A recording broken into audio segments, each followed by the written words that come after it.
never died, getting taken out by Sarah. Sarah taking shots, but now the match has ended. Assalamualaikum warahmatullahi wabarakatuh. Pemirsa Hasanah, di zaman digital saat ini, kecanduan game online menjadi fenomena yang banyak terjadi di tengah masyarakat. Tak hanya di tanah air, namun juga di seluruh dunia. Fenomena ini biasanya melanda kalangan anak-anak muda, mulai dari usia 8 tahun hingga usia remaja. Umumnya, para pecandu game online ini akan bermain secara terus-menerus hingga menyampingkan kepentingan hidup lainnya. Misalnya hingga lupa makan, minum, bahkan tidak tidur.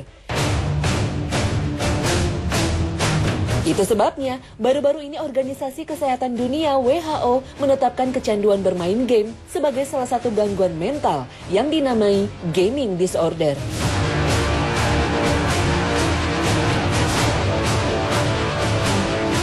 Menurut WHO, gejala gaming disorder ini ditandai dengan 3 perilaku. Pertama dan terutama, pengidap gangguan gaming disorder akan bermain game secara berlebihan, baik dari segi frekuensi, durasi, maupun intensitas. Gejala kedua, pengidap gaming disorder juga lebih memprioritaskan bermain game hingga akhirnya muncul gejala ketiga, yakni tetap melanjutkan permainan meskipun pengidap sadar bahwa di tubuhnya mulai muncul gejala atau dampak negatif. Dan yang khasnya dari internet game disorder ini adalah dia jadi kehilangan ketertarikan untuk melakukan hal lain, gitu ya. Yang mana tadinya aktivitas itu mungkin dia sukai, jadi ketemu orang juga udah nggak suka misalnya gitu, atau melakukan hobi yang tadinya dia suka dia nggak suka gitu, hal-hal yang seperti itu.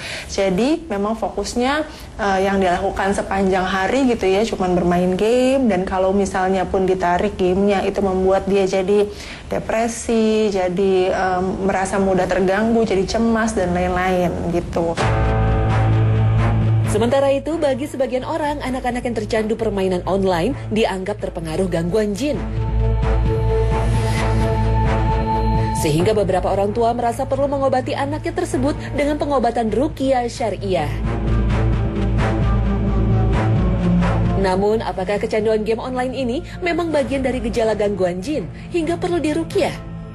Kalau bahasa Ibnu Qayyim maka disebut dengan ghaflah, orang yang lalai, bengong, lamun, kosong kalau bahasa kita begitu. Ya masuk di sana, lalai. Sebetulnya awalnya bisa saja dia main biasa, tetapi dengan kondisi-kondisi yang tadi melalaikan tadi itulah kemudian masuk, dan apabila sudah masuk maka dia bisa mempengaruhi pikirannya, dia bisa mempengaruhi mentalnya. Nah, seperti inilah yang memang sudah harus segera ditangani biar tidak berpanjangan, ya, artinya tidak terlalu lama yang kemudian dia menjadi berat untuk diobati. Allah Subhanahu wa Ta'ala memang telah menegaskan bahwa jin akan selalu menggoda manusia dengan beragam cara dan tipu daya agar bisa menjerumuskan manusia ke dalam neraka. Allah Ta'ala berfirman, sesungguhnya syaitan itu adalah musuh bagimu, maka jadikanlah ia musuhmu.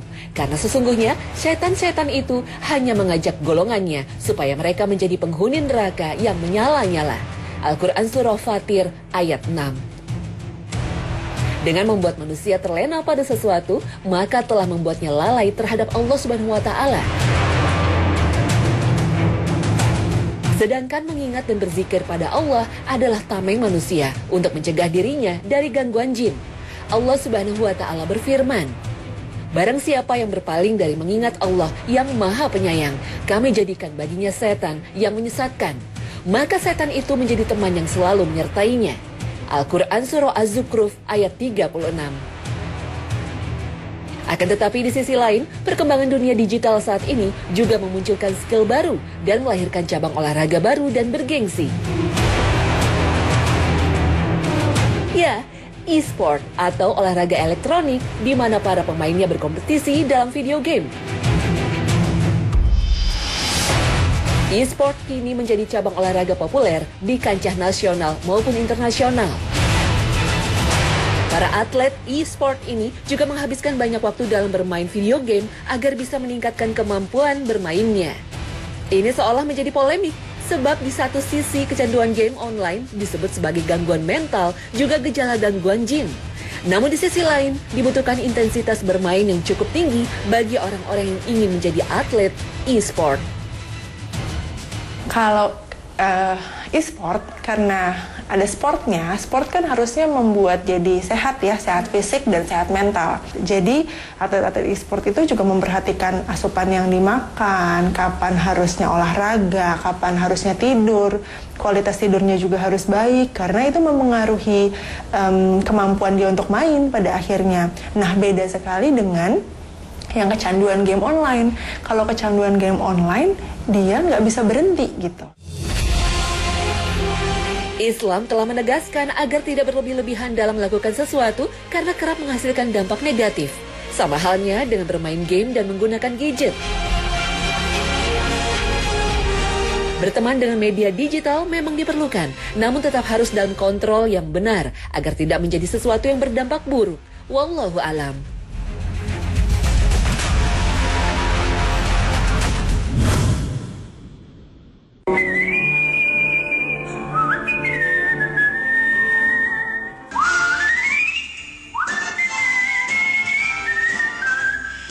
Pemirsa sana, bersiul sudah menjadi kebiasaan yang dilakukan banyak orang.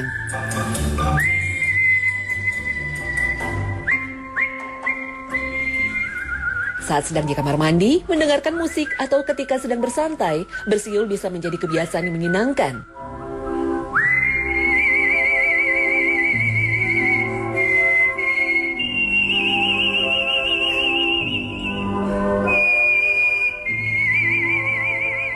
Namun ada kepercayaan di masyarakat yang mengatakan bersiul bisa mengundang makhluk halus, terutama apabila bersiul di malam hari.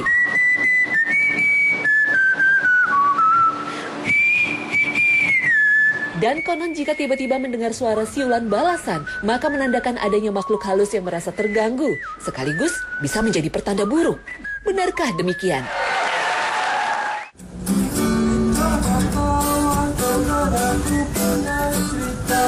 Tidak ada nas yang menerangkan bersiul di malam hari dapat mengundang jin. Dalil yang menjelaskan tentang bersiul adalah tentang kebiasaan kaum jahiliyah yang melakukan tawaf di Ka'bah sambil bersiul dan bertepuk tangan. Allah Subhanahu wa Ta'ala berfirman, "Salat mereka di sekitar Baitullah itu tidak lain hanyalah siulan dan tepukan tangan. Maka rasakanlah azab disebabkan kekafiran itu." Al-Quran Surah Al-Anfal ayat 35. Menurut keterangan para ulama, orang-orang musyrik dulu berkumpul di Masjidil Haram sambil bertepuk tangan dan bersiul-siul. Mereka meyakini itu adalah ibadah dan cara sholat. Lalu Allah mencela tindakan itu dan Allah sebut itu kebatilan yang dilarang. Itu sebabnya sebagian ulama memandang bersiul sebagai tindakan yang tidak disukai atau makruh. Lalu bagaimana dengan suara gonggongan anjing atau aungan serigala? Beberapa orang percaya suara hewan-hewan itu juga menandakan adanya makhluk halus. Menurut sebagian orang, beberapa jenis suara memang dianggap sebagai tanda keberadaan makhluk gaib. Sebut saja suara anjing menggonggong, aungan serigala, bunyi tokek, dan suara burung hantu. Binatang-binatang ini disebut bisa merasakan kehadiran makhluk astral. Sehingga jika binatang ini mengeluarkan suara, sementara tidak ada orang maupun binatang lain di sekitarnya, artinya dia sedang melihat jin. Sebenarnya tidak semua suara binatang dan suara-suara lainnya menunjukkan adanya jin atau mampu memanggil jin. Sebab tidak ada penjelasan yang valid tentang hal ini. Meski begitu, Rasulullah SAW memang menyebutkan bahwa ada beberapa jenis hewan yang mampu melihat dan merasakan kehadiran makhluk halus, seperti anjing, keledai, dan ayam jantan. Anjing memang dikenal sebagai hewan yang memiliki penciuman tajam dan penglihatan yang luar biasa. Bahkan dia bisa melihat pada frekuensi inframerah. Dengan kemampuannya inilah anjing disebut dapat melihat setan. Karena setan dan sebangsa jin lainnya terbuat dari api. Warna api berada pada frekuensi inframerah. Selain anjing, kemampuan ini ternyata juga dimiliki keledai. Artinya, apabila terdengar suara lolongan anjing atau ringkikan keledai, maka itu menandakan adanya jin di sekitarnya. Dalam salah satu hadis Nabi Muhammad SAW, beliau bersabda, "Apabila kamu mendengar anjing menggonggong dan mendengar keledai meringkik, maka mintalah perlindungan kepada Allah. Sesungguhnya mereka melihat apa yang tidak kamu lihat." Hadis riwayat Abu Daud dan Ahmad. Hewan lain yang bisa melihat makhluk gaib adalah ayam jantan. Namun berbeda dengan anjing dan keledai, ayam jantan justru dapat melihat makhluk gaib yang warnanya berada pada frekuensi ultraviolet atau setara dengan frekuensi cahaya, yaitu malaikat. Itu sebabnya Rasulullah SAW bersabda, "Bila engkau mendengar ayam jantan berkokok, maka mintalah karunia kepada Allah, karena ia sedang melihat malaikat. Sedangkan bila engkau mendengar ringkikan keledai, maka berlindunglah kepada Allah, karena dia melihat setan." Hadis riwayat Bukhari dan Muslim. Ini juga yang menjelaskan mengapa ayam jantan berkokok di pagi hari. Karena pada saat itu ia sedang melihat cahaya yang berasal dari malaikat-malaikat Allah yang tengah sibuk menebarkan rezeki dari Allah untuk semua makhluk. Maka dari itu Rasulullah SAW sangat menganjurkan umatnya untuk memanfaatkan waktu pagi dengan beragam aktivitas, terutama aktivitas ibadah. Rasulullah SAW bersabda, "Keberkahan bagi umatku mengalir di waktu pagi buta mereka." Hadis riwayat At-Tabrani. Wallahu a'lam bishawab.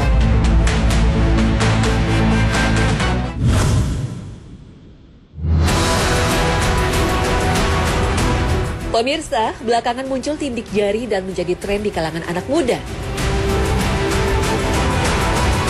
Apakah tren demikian dibenarkan dalam syariat agama?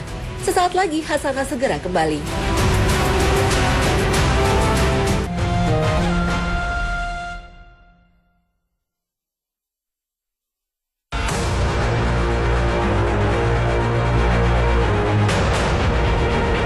Pemirsa Hasanah, generasi milenial kerap memunculkan tren baru. Misalnya jika tindik umumnya dilakukan pada bagian telinga, kini sedang hit di kalangan milenial, tren tindik jari atau finger piercing. Finger piercing ini dilakukan dengan melubangi bagian jari dan memasukkan mata cincin ke dalamnya. Sebagaimana memasukkan anting pada tindik telinga, mata cincin yang banyak digunakan adalah berlian. Tindik jari ini sudah banyak digunakan sejumlah pasangan sebagai pengganti cincin pernikahan. Tak hanya wanita, tren finger piercing ini pun dilakukan kaum laki-laki dan mengunggahnya di media sosial. Bahkan tidak jarang yang menambahkan tato sehingga terlihat menyatu dengan tindik jarinya tersebut. Bagi sebagian orang, tren ini menjadi alternatif penggunaan cincin, terutama cincin pertunangan dan cincin nikah. Sebab penggunaan cincin memiliki kemungkinan hilang dan dicuri. Sedangkan jika menindik mata cincin itu pada jari, maka potensi hilang maupun dicuri menjadi sangat kecil. Lalu bagaimana Islam memandang tren ini? Pada dasarnya Islam membolehkan wanita melakukan tindik untuk menggunakan perhiasan, sebab berhias merupakan tabiat dan sifat alami kaum wanita. Oleh karena itu, mayoritas ulama utamanya dari kalangan Hanafi dan Hanbali membolehkan wanita menindik bagian tubuhnya untuk memasang perhiasan, seperti menindik telinga untuk memakai anting. Hal ini didasari oleh hadis dari Ibnu Abbas radhiyallahu anhu yang menjelaskan bahwa anting telinga telah menjadi perhiasan yang sudah dikenal banyak wanita di zaman Rasulullah SAW. Dalam hadis yang diriwayatkan Imam Bukhari itu, Ibnu Abbas radhiyallahu anhu menceritakan bahwa setelah Nabi melaksanakan sholat Idul Fitri, beliau mendekati jamaah perempuan dan memerintahkan mereka untuk bersedekah. Mereka pun melakukan perintah Nabi tersebut, dan di antara mereka ada yang bersedekah dengan anting dan kalungnya. Berangkat dari sini, maka para ulama kemudian juga membolehkan tindik hidung dan perut jika hal itu memang menjadi budaya atau kebiasaan yang berlaku di suatu daerah, seperti di India dan daerah lainnya. Dengan syarat tindik tersebut tidak menimbulkan bahaya bagi dirinya. Selain itu, wanita yang melakukan tindik tersebut hanya boleh memperlihatkan perhiasannya kepada mahramnya saja, terutama tindik telinga dan perut, karena bagian ini merupakan aurat wanita yang harus ditutup dari pandangan laki-laki non-mahram. Berdasarkan ini, maka melakukan tindik jari untuk memasang mata cincin pada dasarnya merupakan praktek yang dibolehkan. Akan tetapi, kebolehan tindik jari ini tetap memiliki syarat yang harus dipenuhi. Pertama, tindakan ini bukan bagian menyerupai kaum kafir, fasik, atau ahli maksiat. Sebab Rasulullah SAW pernah bersabda, "Siapa yang menyerupai satu kaum, maka dia termasuk bagian dari mereka." Hadis riwayat Abu Daud. Kedua, tidak menimbulkan bahaya bagi kesehatan, baik dalam waktu cepat maupun lambat. Hal ini patut menjadi pertimbangan utama bagi yang tertarik melakukan tindik jari. Sebab menurut ahli medis, finger piercing atau tindik jari ini memiliki sejumlah resiko. Di antaranya bisa mengganggu sistem saraf pada jari hingga menyebab mati rasa. Dokter kulit pun memperingatkan berlian atau permata yang ditanam tidak terlalu dalam di jari memungkinkannya untuk bergerak di dalam kulit. Sedangkan jika menanamnya terlalu dalam dari permukaan kulit akan membuat kulit tumbuh di atas tindik. Tentu ini merupakan resiko yang harus dihindari sebab Rasulullah SAW memerintahkan untuk tidak membahayakan diri sendiri sesuai sabdanya. Tidak boleh melakukan sesuatu yang membahayakan diri sendiri ataupun orang lain. Hadis riwayat Ibnu Majah. Wallahu a'lam bishawab.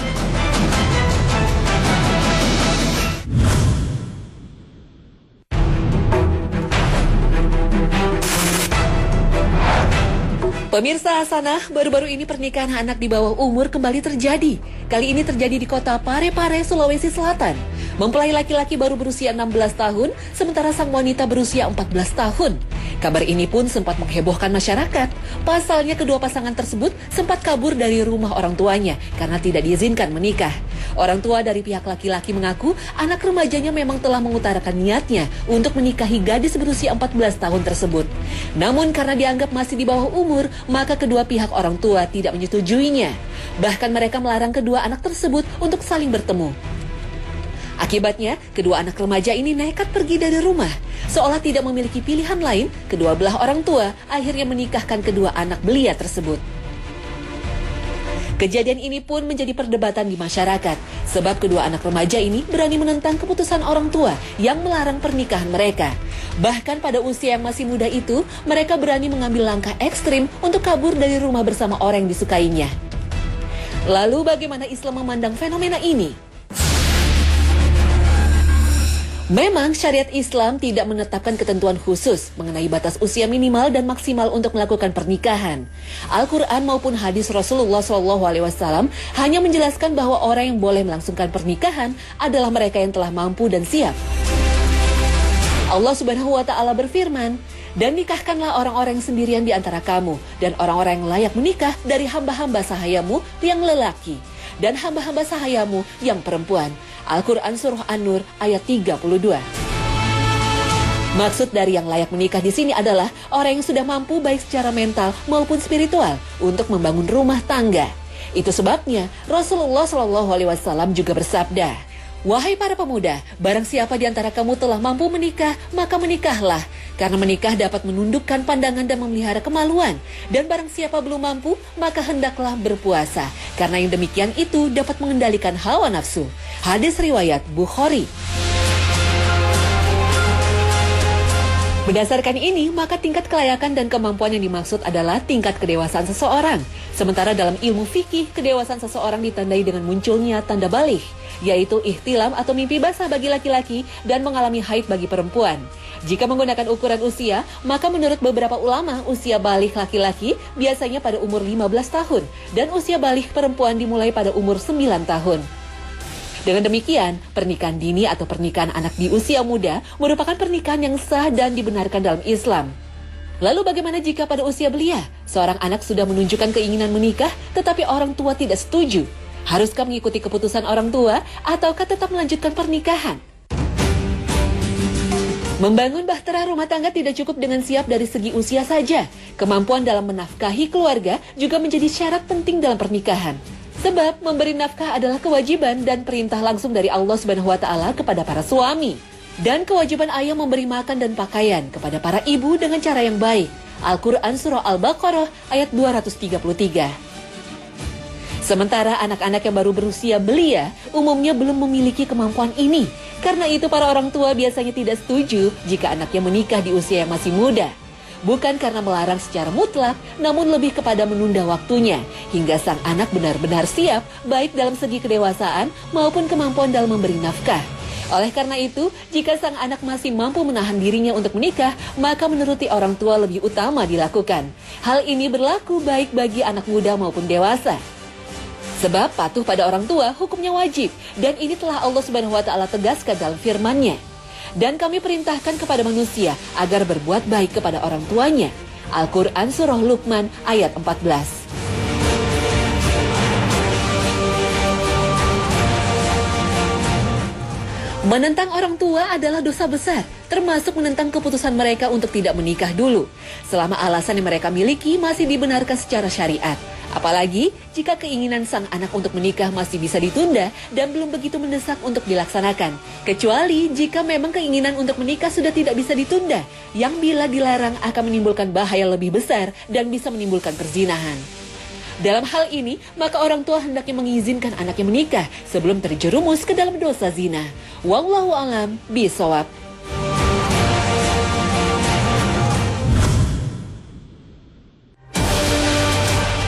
Pemirsa, Nabi pernah menyampaikan penghuni neraka itu kebanyakan perempuan. Tapi tahukah Anda, di surga mayoritas penghuninya juga perempuan? Bagaimana hal itu bisa terjadi? Jangan kemana-mana, sesaat lagi Hasanah segera kembali.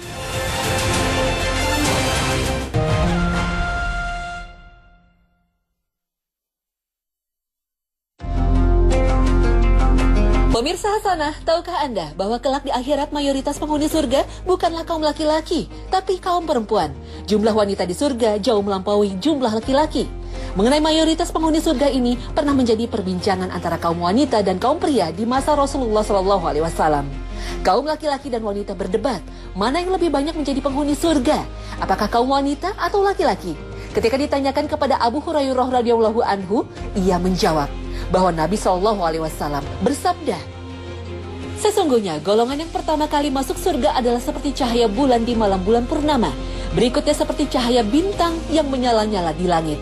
Setiap satu orang dari mereka bersama dua istri yang terlihat sumsum kedua tangannya di balik dagingnya. Sementara tidak ada seorang pun di surga itu yang membujang." Hadis riwayat Muslim. Menjelaskan hadis ini, Khodi Iyad menyatakan bahwa kaum wanita adalah penghuni mayoritas di surga kelak. Sedangkan mengenai hadis Nabi SAW tentang penduduk surga yang paling bawah. Penduduk surga yang paling bawah adalah mereka yang memiliki 80.000 pelayan dan 72 istri. Hadis riwayat At-Tirmizi. Mula Ali Al-Qori menjelaskan bahwa hadis yang menyebutkan masing-masing lelaki surga didampingi dua istri yang terlihat sumsum kedua tangannya di balik dagingnya tidak menafikan bahwa masing-masing dari mereka juga disertai banyak bidadari yang tidak terhitung. Dan yang terlihat dari hadis bahwa dua istri itu berasal dari wanita dunia bukanlah bidadari. Adapun lelaki penghuni surga paling bawah yang memiliki 72 istri, maksudnya adalah 2 orang istri berasal dari wanita dunia dan 70 istri dari bidadari surga. Lalu bagaimana dengan hadis Nabi SAW yang menyatakan bahwa mayoritas penghuni neraka adalah wanita? Fakta mayoritas penduduk surga adalah wanita memang seakan-akan bertentangan dengan kabar yang disampaikan Nabi SAW dalam hadis Bukhari dan Muslim. Suatu ketika usai melaksanakan sholat kusuf, sholat gerhana, Nabi SAW bersabda menceritakan surga dan neraka yang baru saja diperlihatkan kepada beliau ketika sholat. Dan aku diperlihatkan neraka. Aku belum pernah sama sekali melihat pemandangan seperti hari ini. Aku lihat ternyata mayoritas penghuninya adalah para wanita. Orang-orang bertanya, kenapa para wanita menjadi mayoritas penghuni neraka, wahai Rasulullah? Beliau menjawab, karena kekufuran mereka. Ada yang bertanya kepada beliau, apakah para wanita kufur kepada Allah? Beliau menjawab, tidak, melainkan mereka kufur kepada suami dan mengkufuri kebaikan suami. Seandainya engkau berbuat baik kepada salah seorang istri kalian pada suatu waktu, kemudian suatu saat ia melihat darimu ada sesuatu yang tidak berkenan di hatinya, niscaya ia akan berkata, aku sama sekali belum pernah melihat kebaikan darimu. Hadis riwayat Bukhari dan Muslim. Inilah yang menyebabkan kaum wanita menjadi mayoritas penghuni neraka.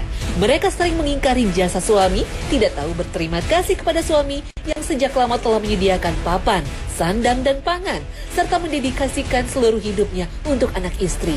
Begitu melakukan kesalahan kecil atau melakukan sesuatu yang tidak berkenan di hatinya, dia langsung mengeluarkan kata-kata pedas. Tak ada satu kebaikan pun yang pernah kulihat darimu. Pesan utama sabda Nabi ini adalah penegasan akan bahaya besar yang ditimbulkan oleh sikap para istri yang mengingkari kebaikan suami. Dan tentu saja untuk mengakui jasa baik suami bukanlah hal yang sulit, bahkan sangat manusiawi dan sangat sesuai dengan kodrat seorang istri, apalagi jika didukung oleh sikap suami yang bijak dan selalu berusaha untuk melindungi segenap anggota keluarganya dari api neraka, yang memang sudah menjadi salah satu tugas yang dibebankan kepadanya oleh agama. Syekh Syarawi, seorang ulama terkemuka dari Mesir, pernah memberikan tips kepada seorang istri ketika mendapati suaminya melakukan kesalahan dengan mengatakan, seorang wanita jika tidak ingin menjadi penghuni neraka, maka hendaklah ia mengingat kebaikan-kebaikan suaminya yang banyak ketika suatu saat mendapatkan perlakuan tidak baik dari suaminya. Sehingga ia akan ridho terhadap kesalahan suaminya tersebut, juga tetap bahagia dan tidak mengingkari kebaikan-kebaikan yang lalu dari suaminya. Jika bisa bersikap demikian, maka dia insya Allah akan menjadi penghuni surga. Inilah yang menyebabkan banyak wanita masuk neraka. Hadis Nabi SAW yang menyebutkan penduduk neraka itu wanita terkait dengan kesalahan wanita dengan terhadap suaminya. Sebagian ulama mengatakan bahwa kondisi di mana kaum wanita lebih sedikit di surga itu terjadi sebelum orang-orang muslim pendosa yang masuk neraka dikeluarkan dari neraka. Sedang setelah mereka keluar dari neraka, kaum wanita akan menjadi mayoritas penghuni surga. Sejalan dengan ini, Al-Qurtubi berkata, maksud dari wanita minoritas penghuni surga adalah pada awalnya mereka neraka. Adapun setelah sebagian mereka keluar dari neraka, berkat syafaat dan rahmat Allah, hingga tidak tersisa satupun dari ahli tauhid, maka wanita di surga menjadi mayoritas. Nah, ketika itulah setiap laki-laki ahli surga didampingi oleh 2 istri dari wanita dunia dan 70 istri dari jenis bidadari. Wallahu alam. Nah pemirsa, sampai di sini akhir perjumpaan kita hari ini. Semoga Allah Subhanahu wa Ta'ala senantiasa memberikan hidayah dan taufiknya kepada kita. Amin ya Rabbal Alamin. Terima kasih atas perhatian Anda. Wassalamualaikum warahmatullahi wabarakatuh.